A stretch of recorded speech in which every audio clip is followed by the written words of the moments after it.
Tier limit format is dead. The Tier 0 threat that once dominated the Yu-Gi-Oh! Metagame has been completely slaughtered by the most recent Forbidden and Limited list to be replaced by the Kshatri-La archetype with their latest support from Photon Hypernova. Tier limit's removal freed up a lot of room for other archetypes to see competitive success, but one thing hasn't changed, that being the importance of board breakers. In fact, one could argue that they're even more strong now due to Kshatri's overall fragility to them. With this in mind, what board breakers are the best to play right now to deal with the new Kshatri threat and all of the other decks that come along with it? Fear not, dear viewer, for I'm here to help you with all of your board breaker needs.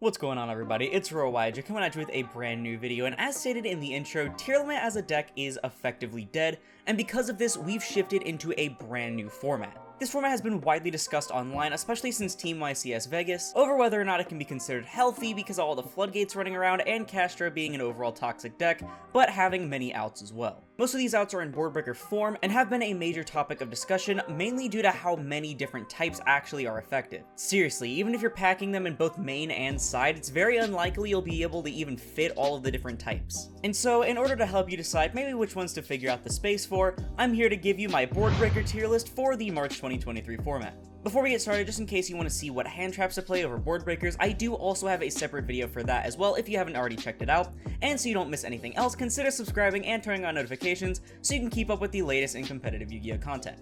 But with that out of the way, let's go ahead and get right into the list. Starting us off, we have Book of Eclipse and Book of Lunar Eclipse. These are basically like two of the same card, basically allowing you to flip the entire board face down, or two monsters in the case of Lunar Eclipse at the cost of a discard, which is mainly meant to get rid of things like Kshatri-La, which is blocking off your zones, Kshatri-La with the Macrocosmos effect, but it's also really good against a lot of other decks such as Branded, because while they can fuse with their face sounds and stuff, they can't use their effects on field. These were and currently are the biggest topics of discussion when it comes to board breaking via Cash and other decks because of just how powerful they are, and for those reasons I'm going to be putting them in the busted category. I'm going to put them again right next to each other because essentially they're the same thing. Eclipse is more for mass removal because Lunar Eclipse only works on two monsters and has the cost of a discard. However, Eclipse itself can be ashed, and Ash is a very strong card to play right now. Other than that, both are very solid choices, and even if you're not using them to board break, you can do something like what Fluanderies was doing with Book of Moon, which also kind of falls under this category as well, and flip your own monster face down in order to avoid something like Imperm. I feel like at least one of these cards is a really strong option to play, and I would put it in at least your side deck, if not the main deck. Next up, we have Dark Hole, and Dark Hole is actually a little bit slept on in my opinion. So the thing is with Dark Hole and a lot of other destruction removal is that Shangri-La can protect itself, so it'll stay like blocking all of your zones, and especially if they change something like Kshatri to the Dark Hole, they can block anywhere from 4 to 5 of your zones on that turn anyway, despite blowing out the rest of their board. However, that doesn't change the fact that all of their monsters except for the Shangri-La are just completely destroyed right now. And so I'm going to put it in the blowout category. It's also really good against a lot of other decks.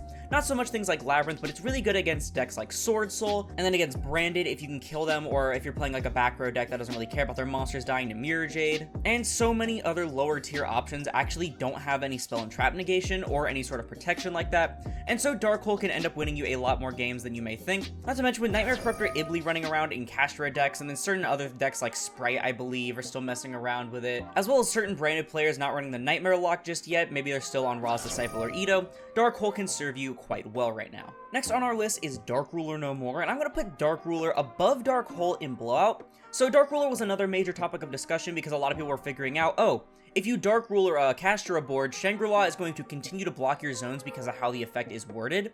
Therefore, it's not really that great, but I mean, to be fair, you're still negating everything else. Like, not only can they not respond to it, meaning they can't like chain a Rise Heart and then like do another random thing, but literally the macro is turned off, the quick effect banish is turned off, the Fenrir and or Unicorn are turned off, the Diablosis is turned off, everything is turned off, and Shangri-La cannot block any more of your zones. So as long as you still have like 1 to 2 zones, a lot of decks can continue to play, especially like, for example, something like Branded. All you need is like Dark Ruler and then like normal Albaz effect, fuse off with Shangri-La. Boom, your board's fine. And then speaking of Branded, this is obviously a really good card against a deck like Branded as well. A lot of their stuff relies on their monsters, especially because a lot of lists are cutting off the Branded Beast, which is one of their only plays other than like Branded and Red or Banishment, and a lot of decks aren't even playing the Banishment anymore. And then of course, as always, Dark Ruler is just so effective against lower tier decks as well. And so I'm going to be putting it in the blowout category. Next on our list is Forbidden Droplet, and Droplet's a bit of an interesting one because Droplet has historically, since its release, been like one of the strongest board breakers. But as of my last list that I did for last month of February, Droplet has fallen off, not just because there's other things to use like Eclipse and stuff, but when you're playing against Castro, you can't even use the Droplet because you're under the Walking Macrocosmos. Not to mention, a lot of decks would rather keep their resources in their hand or field that they would usually send off Droplet because a lot of decks are very resource intensive right now. They have to have as much things as they can. And so Droplet just ends up not being as worth it as it was in prior formats. So I'm personally going to put it in the minimal category. Maybe if it did something like negate the Gimmick Puppet on summon, then it would actually be decent. But I mean, it's just kind of eh. Next on our list is Evenly Matched. Y'all, Evenly Matched continues to be one of the strongest board breakers in the entire game. I'm going to put it in the busted category. The only thing keeping it from going higher than something like Eclipse is that because they get to keep a card, depending on how many of your zones they have blocked already, they could end up just keeping your Shangri-La, or keeping their Shangri-La and keeping all your zones blocked. Or they could end up like keeping the Arias Heart, which is still a walking macro and a quick banish. And then of course against a deck like Labyrinth, they could just keep Skill Drain, or another back row deck, they can keep something like Skill Drain. Funnily enough, against a deck like Trap Tricks, they don't really hate it too much because they get to trigger Sarah in a new chain. That's pretty funny. But against Branded, they genuinely have no answer to Evenly Match other than like trying to go for Branded in red into ad-lib and summon back their Mirror Jade later. And then Sword Soul and a bunch of other lower tier decks, if they don't go for the Baron or something like that, or if you can bait the Baron, you can easily evenly them and they'll just be completely screwed. Next on our list is Harpy's Feather Duster. So a lot of people have said that people aren't going to be playing back row removal, Cali effect. And personally, I disagree because like, have you read the Labyrinth cards? Like, sure, they can still flip D-Barrier and use Big Welcome's Effect Engrave, but it's like, you still blew out all the rest of their back row, like Skill Drain or any of the other really problematic Floodgates or cards that they had in their back row, so I don't really think it's that big of a deal. Not to mention, Labyrinth is not the only trap-based deck that is in the format right now. Decks like Trap Tricks, personally, I feel as though they shouldn't rely on their traps like they used to anymore, but there are still a lot of players that like play in that playstyle, and so using Harpy's Feather Duster against them could literally just end up being the make or break, because even if they use Holtea's Effect Engrave, it still doesn't trigger Sarah, so all they can get is like bare minimum a Banish or a Pop. So I'm going to put it in the blowout category on the lower end though, because it only affects a handful of decks, but those decks that it does affect, it is like an actual like really strong power card against them, and so it will be going in the blowout category. Next on our list is Chalice. So Chalice is a bit of an interesting one as well, because it's just a single spot negation for something that also makes it gain attack. So I mean, what's so special about Chalice? Well, Chalice is really good compared to something like maybe Infinite Impermanence, which I do also have on this list. I need to remove it. It's more of a hand trap than anything. But Chalice is really good because you can use it while there's already cards on the field, as well as setting it as a disruption like Imperm. And something really cool that doesn't come up all the time but can come up is that you can also use it during the damage step. Even if you're not negating something, you can use it to help beat over a bigger monster. You can use Chalice in response to things like the Arias Heart's Banish effect. You can also use it against things like Diablosis to prevent your things from getting ripped off the top of your deck, Unicorn, Fenrir, and then most importantly, you can use it in response to Shangri-La's Zone Lock effect to prevent any future zones from being locked, even though obviously the ones that are already locked are now currently locked. But any future ones will no longer be locked, which can actually end up being really important. Not to mention the attack boost doesn't really matter because it's always going to be in defense. And then it's also really good in response to things like Mirror Jade and such, so honestly, really strong card overall. It's not really a blowout, but I will put it in the blowout category because it is really strong. It's not like the actual definition of how these categories work. It's just like a ranking, but I will be putting it in the blowout category, just under Dark Hole, but just above Harpy's Feather Duster. So next on our list is Sphere Mode. So Sphere Mode was in the busted category, I believe, in the last one. But I think I might put it at the top of blowout for this one, maybe, thinking. Top of blowout, bottom of busted. I'm gonna put it at the bottom of busted. I don't want to have too many things in the busted category, but like, I don't know, there's a lot of really good board breakers right now. So Sphere Mode is really, really good, and I'm also going to put Lava Golem here above Sphere Mode. I'm pretty sure I did that in the last one as well. Sphere Mode is really good because you get rid of 3 monsters at the cost of your normal summon. The main issue with Sphere Mode that I have, though, is that not only can you not attack it, you also can't target it with card effects. And yeah, obviously for decks like Branded, they can just dump off a Mirror Jade and banish it. It doesn't really matter. But certain decks can't really make as much use of Sphere Mode as they can of something like Lava Golem because they only have like targeting removal as their good removal. And for Lava Golem, yes, you do get rid of 1 less monster. However, it's not only able to be attacked, targeted, etc., but also during the standby, the opponent takes 1,000 damage, and that can be really huge for time, finishing someone off. I actually think won like 2 games at one of my most recent locals by Lava Golem burn. It's so funny. Not to mention, if cards like Book of Lunar Eclipse are seeing play that only books 2 as opposed to booking the whole board, I'm pretty sure that tributing 2 over 3 isn't going to be the end of the world. The best part about these cards, though, is that your opponent can't really do anything about it. Like, they can summon Fog King to like stop it from happening, but the main thing is that they just can't respond to it or anything like that. Like, you literally just drop it on them as soon as you start your main phase, and they don't have a reaction window, so it ends up just being really solid removal. Doesn't really trigger anything on the Kshatri-La board or anything like that, so honestly, really strong cards overall. Next on our list is a new addition to the tier list, and this is Enemy Controller.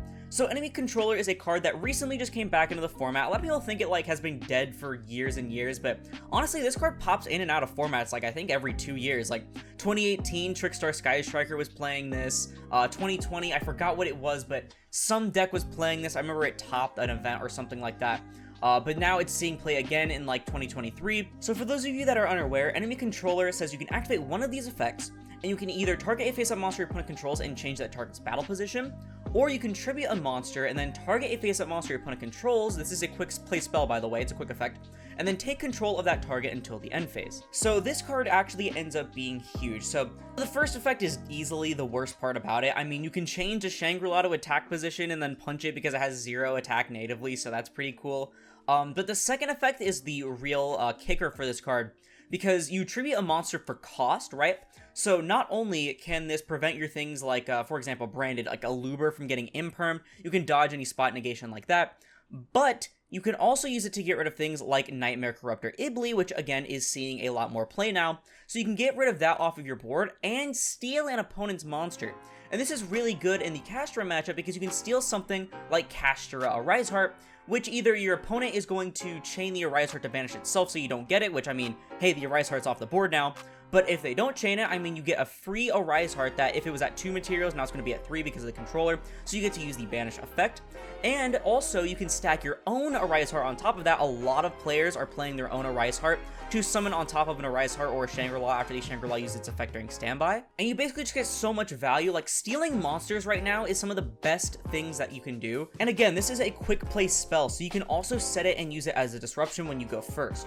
So I think I'm going to put it in the block category. I'm actually going to put it above Chalice. I think this card is actually really strong. It's definitely not main deck worthy as opposed to something like Chalice, but definitely a really strong side deck pick, especially for a matchup where you expect something like the Ibli. Next up is Kaijus, y'all, and I think Kaijus were the only thing in the broke category before, funnily enough.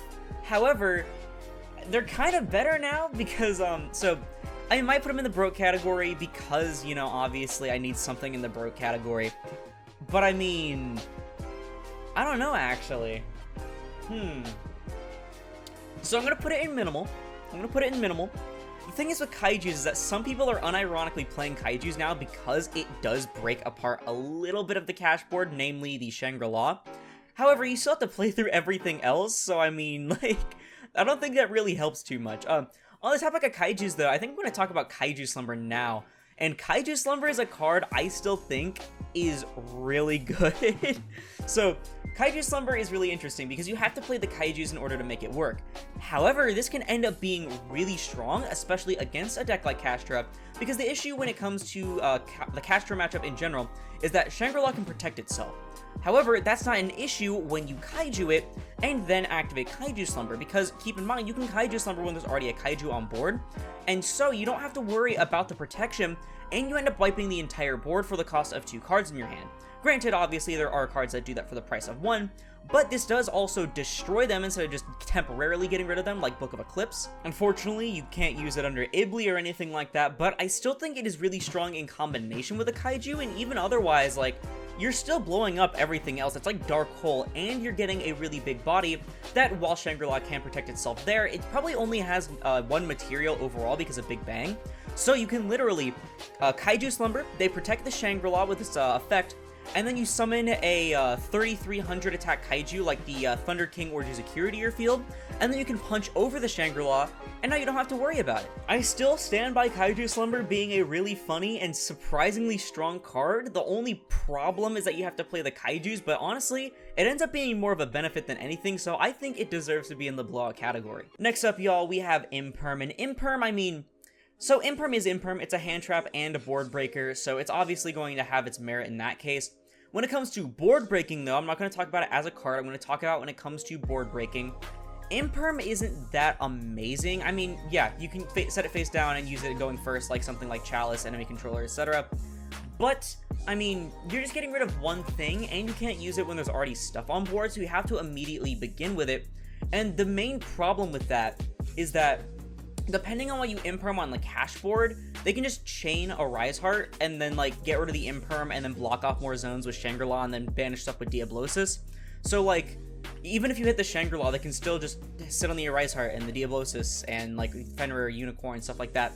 Like, imperm is fine. Like, again, Chalice does the same thing. I think maybe, I'll put it here, because it is a hand trap as well. I'll mention that it's a hand trap. I just wanted to fill up the minimal category, not gonna lie, y'all. But, I mean, Imperm is fine. It's just, I think Chalice right now, overall, because there are better hand traps to play than Imperm, Nibiru, Ash, stuff like that, I think Chalice is a little bit better, but I'll put it in the blowout category because it's a really good card. Next up, we have Kurikara, and Kurikara is a card that, it's basically similar to Lava Golem in Sphere Mode. However, I think I'm going to put it in the blowout category because Kurikara, it's definitely gotten stronger since the last few times I reviewed it. Because, I mean, this does wipe out an entire Castro board, like, theoretically, potentially. So I'll put it above or below Dark Ruler. I'll put it below, or below Sphere Mode, above Dark Ruler, because it's, again, essentially the same as this. My problem with Kurikara, though, is while it does have a pretty good set of effects, and you get it instead of your opponent getting it, like Lava Golem or Sphere Mode, the thing is, it's like, you tribute things that have already used their effects, and so you're kind of ending up screwing yourself over in certain situations. Because those effects have already been used, you're going to run out of resources really fast, and now you're just sitting on a Kurikara, which, I mean, in theory, it can get pretty big depending on how many things you tribute. Like, if you tribute a full cash board, you can go for an OTK. Like, if you tribute, like, I think it's like the Shangri-La, the Arise Heart, the Unicorn, the Fenrir, and the Diablosis. And granted, stealing something from the opponent's graveyard during the end phase can be pretty neat if you don't go for the kill, but the thing is, if you don't go for the kill, your opponent's probably going to bounce back really, really hard. Not to mention, it's even less effective against decks like Branded, in which they don't, like, shotgun a lot of their effects, and they don't have any mandatories or anything. They're not going to be like Shangri-La effect and standby, and then as soon as you use something, a Rise Heart effect to attach because that's a mandatory, and then you get 2 free tributes. They're going to space out the disruptions over the span of the turn, and then, of course, like a lot of these cards are, they're actually dead against Labyrinth and stuff like that, but I mean, Labyrinth is just like its own sort of monster over there, or lack of monsters, I should say.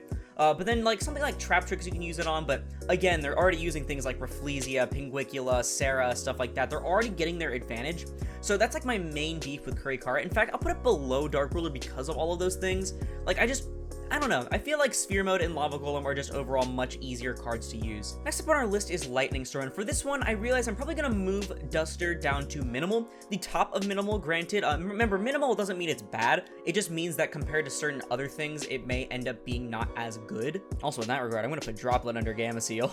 But it's because the next thing I want to talk about is Lightning Storm, and I think Lightning Storm is a card that a lot of people are sleeping on right now. So, Lightning Storm, people are like, okay, so even ignoring the fact that Shangri-La protects itself, it's going to be in defense. Most things on the cash end board, if not everything, is going to be in defense. Okay, that's a fair point, not going to lie. But just use it in a different matchup. simple. Lightning Storm isn't like an insane blowout card like something like Evenly in a lot of matchups, but it's a really good card for applying pressure. Against a deck like Branded, they're going to have a few back row set usually. So you can Lightning Storm declare back row at the start of your turn, and that's going to force out a lot of their things, especially things like Branded in red. So instead of going for like a Guardian Chimera that can like pop 1 to 2 cards, get them more advantage, they're going to have to sit on something completely random or just add back a resource and not go into anything at all, meaning it's going to be significantly worse for them. Against a lot of other decks like Labyrinth, obviously, same thing as Duster, except this can also, I guess, sometimes hit monsters. It depends on what monsters they have. It's really good against Trap Tricks if you manage to either get the Rafflesia off board with something else, or if they don't go into the Rafflesia, because they're usually going to summon their stuff in attack mode most of the time because they have higher stats. You know, Sarah has to be in attack. Things like Pinguicula, you want that in attack because 2500. But then, of course, hitting all their back row, including their field spell, is really strong with Lightning Storm as well. But it also hits a lot of lower tier decks, so especially against something like Sword Soul, they're going to put their stuff in attack mode as well, except for maybe Qixing Longwan, because, you know, they want to have the bigger stats, and also they usually set some back row like Blackout as well. But it's also really good against things like Ninja, for example. So I know this completely random out of the blue, but Ninja's actually a deck that you should probably be looking out for. And the thing is with Ninja is that they really need their back row. So like, yeah, they're going to set their monsters face down defense position, but their back row is really important to them, especially recurring it from the field. I believe it's the Dancing Leaves, correct me if I'm wrong, the one that bounces itself or any ninjutsu art from your field back to your hand. They really want to recur that kind of stuff, so if you hit that, they're going to be in a really bad spot. And then, of course, again, it hits so many other lower tier decks, especially Link decks. I've been seeing a lot of people hyping up Marincess lately, and if they end on the Aqua Argonaut, most good Marincess players aren't playing the Crystal Heart anymore. They're just using the Wave to make things into towers, so just use this and then hit their Aqua Argonaut, or you could even use it to hit their back row, including their field spell and all of their equips. So they're going to have to use the Aqua Argonaut, even if it is at towers. They're going to have to force that out so that they don't lose any of their things in their back row, and then you can just easily get rid of it with other things now. I know I'm ranting a lot about this card, but I really like Lightning Storm. It's one of my favorite board breakers in the game, and I think a lot of people are acting like it's bad now, and I just completely disagree. Next on our list is Regeki, and I'm going to put Regeki just under Dark Hole. Does the same thing as Dark Hole, but it doesn't out things like Ibli, Ito, Ra's Disciple if they're not playing Gimmick Puppet. Literally just slightly worse Dark Hole. You can use it on your turn when you've already established stuff, but most of the time it's usually a win more card in that situation anyway. Next on our list is Super Polymerization. So you'd think Super Polymerization in a format where Branded is like literally the second best deck, or some even argue tied for the best deck, you'd think this would be like a super broken card, right? Well, I'm going to disagree. So Super Polymerization is a bit interesting because right now, Garura isn't that great of a card. Like, now that Garura is a thing, I think Super Poly's best usage is sort of tied to the best usage of Garura. And right now, your only deck that you're going to consistently be able to Garura is Labyrinth, and that's if they have like 2 monsters on board, which is not too common unless they're already winning. Like, don't get me wrong, you can still go for Mud Dragon plays against like Castra if they have Diablosis or Rise Heart, and you can also use it in the Branded mirror match, or not the mirror match, but against Branded in matchup, or if you're playing Branded, you can use it to get like free things in case your Albaz gets negated or whatever. But that's the thing, Branded is like the only deck that wants to use this card right now. Like, again, the ties to Garura are really strong because when Garura is good, a lot of non-fusion decks even play Super Poly if they have the room in their extra deck and their side deck. But right now, it's just really not as worth it. Next on our list is one of my favorite cards in the entirety of Modern Yu-Gi-Oh! We have Triple Tactics Talent. So Triple Tactics Talent, literally one of the most broken cards ever. So it has 3 banned effects on it, right? But your opponent has to use a monster effect in your main phase. Not a big deal. A Rise Heart's a mandatory effect. So like, non-seriousness aside, Talents is a really good card. It has so many different applications, especially now that hand traps are shifting back into the format, things like Ash, Nibiru, etc.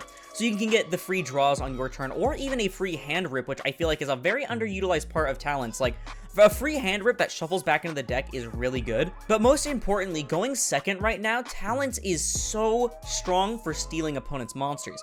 Namely in the Castra matchup, because again, a Rise Heart is a mandatory effect. Because of this, it is literally always live in the Castra matchup, and the interesting thing about Talents is that Castra players are terrified of you stealing their stuff. So much so that a lot of Castro players will chain a Rise Heart in response to Talent's effect to steal, banishing itself specifically so you do not get it. And this is really funny because, I mean, like, you literally were gonna out the Arise Heart anyway. Well, now they just outed it for you, and if they don't out it, I mean, you get a free Arise Heart banish and a free body. But the cool thing is, after that, you can just steal the Shangri-La instead.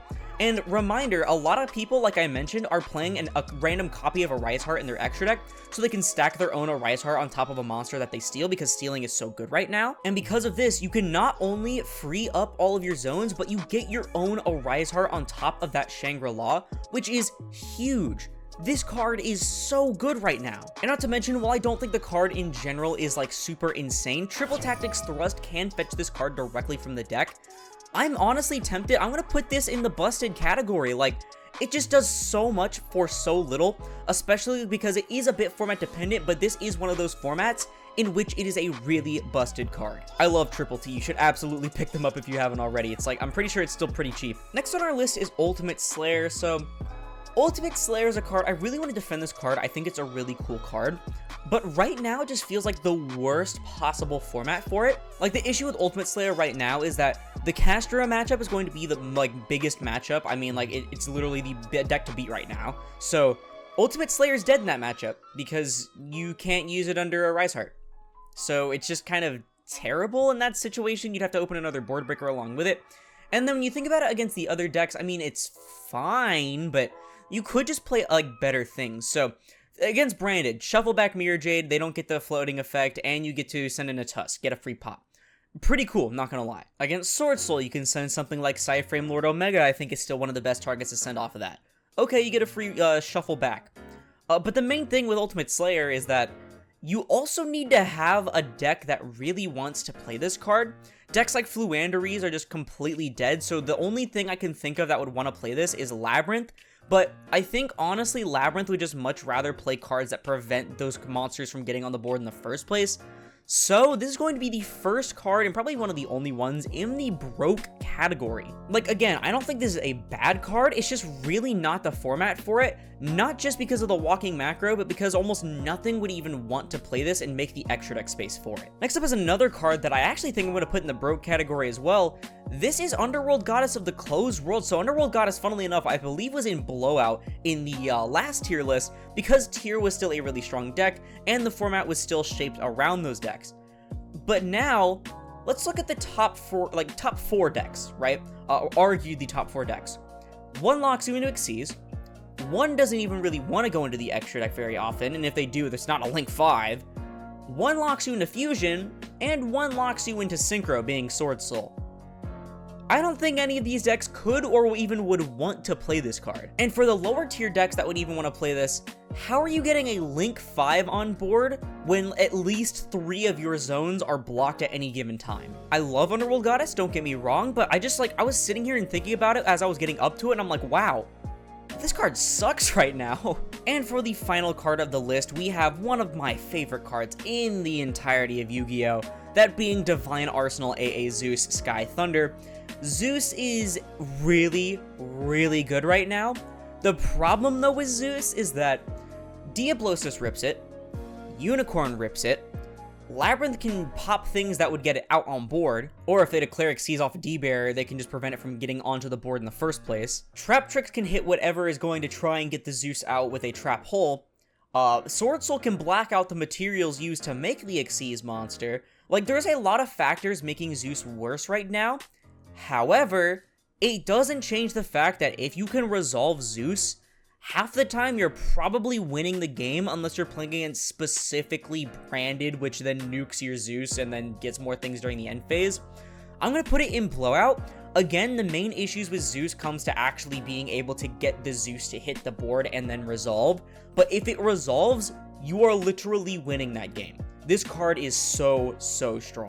But with that out of the way, it looks like that's going to do it for the tier list. This one was definitely a little bit scuffed compared to what I would have liked it to, so I do apologize for that. Hopefully the takes are a bit cleaner than they were when it came to the raw footage, because wow, this was kind of embarrassing. But I think overall, this isn't the worst tier list that you could follow. Some of these obviously could be switched around, like especially depending on your deck, because again, there are so many different options. Like, look, this is 1, 2, 3, 4, 5, 6, 7, 8, 9, 10, 11, 12, 13, 14, 15, 16, 17, 18, 19, 20, 21, 22 different cards in theory that you could play in your deck to board break this format, some of which you would want to main, some of which you would want to side, and I probably didn't even get them all. Speaking of which, if there were any that I missed or any that you think I ranked a little bit incorrectly, then be sure to tell me in the comments below. Remember to be respectful to both me and everyone else in the comments section. At the end of the day, this is based mostly on my opinion, and it's just a card game. Also, be sure to let me know in the comments, what is your favorite board breaker right now? Not gonna lie, even though I did have to move it to the side to make room for Nibiru, which is in the hand trap tier list, by the way, not the board breaker tier list,